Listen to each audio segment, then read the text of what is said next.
ഇത് നാട്ടുകാർ കാണും. ഇങ്ങനെ കിടന്ന തുള്ളി ഇതൊക്കെ ഇടിഞ്ഞു വീഴും. വീണോട്ടെ. താമസിക്കാൻ ഒരു സ്ഥലം തന്നു കരുതി എന്ത് പോക്കത്തരവും കാണിക്കരുത് കേട്ടോ. ഇടോ, തന്നോട് ഞാൻ ഒരു തെറ്റ് ചെയ്തു, സമ്മതിച്ചു. ഡാഡി വരുന്നവരെ താമസിക്കാൻ 15 ദിവസം. അത് ഈ വീട്ടിൽ തന്നെ വേണമെന്ന് നിർബന്ധിക്കുന്ന എന്തിനാ? വാശി പിടിക്കല്ലേ, നല്ല കുട്ടിയല്ലേ. ഇവിടെ അടുത്തൊരു വിമൻസ് ഹോസ്റ്റലുണ്ട്.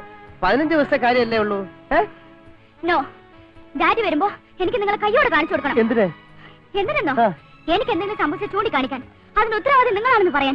താൻ ഉദ്ദേശിക്കുന്ന പോലെ ഒന്നും നടന്നിട്ടില്ല. അതിന് തെളിയിക്കാൻ പറ്റുന്ന കാര്യമല്ലല്ലോ. ശരി, സമ്മതിച്ചു. അങ്ങനെ നടന്നു എന്ന് തന്നെ ഇരിക്കട്ടെ. ഡാഡി വന്നിട്ടല്ലേ അതിനൊരു തീരുമാനമാവൂ. അഞ്ജു, ഞാൻ പറയുന്നേക്കെ, ഹോസ്റ്റലിലാവുമ്പോ അഞ്ജുവിന്റെ പ്രായത്തിലുള്ള ഒരുപാട് കുട്ടികളുണ്ട്. നല്ല ജോളിയായിട്ട് ഹാപ്പി ആയിട്ട് അവിടെ താമസിക്കാം. ഇത്ര ഞാൻ മര്യാദയ്ക്ക് പറയുന്നു. ഇനി മര്യാദ അല്ലാത്ത ഭാഷ വേണമെങ്കിൽ അങ്ങനെ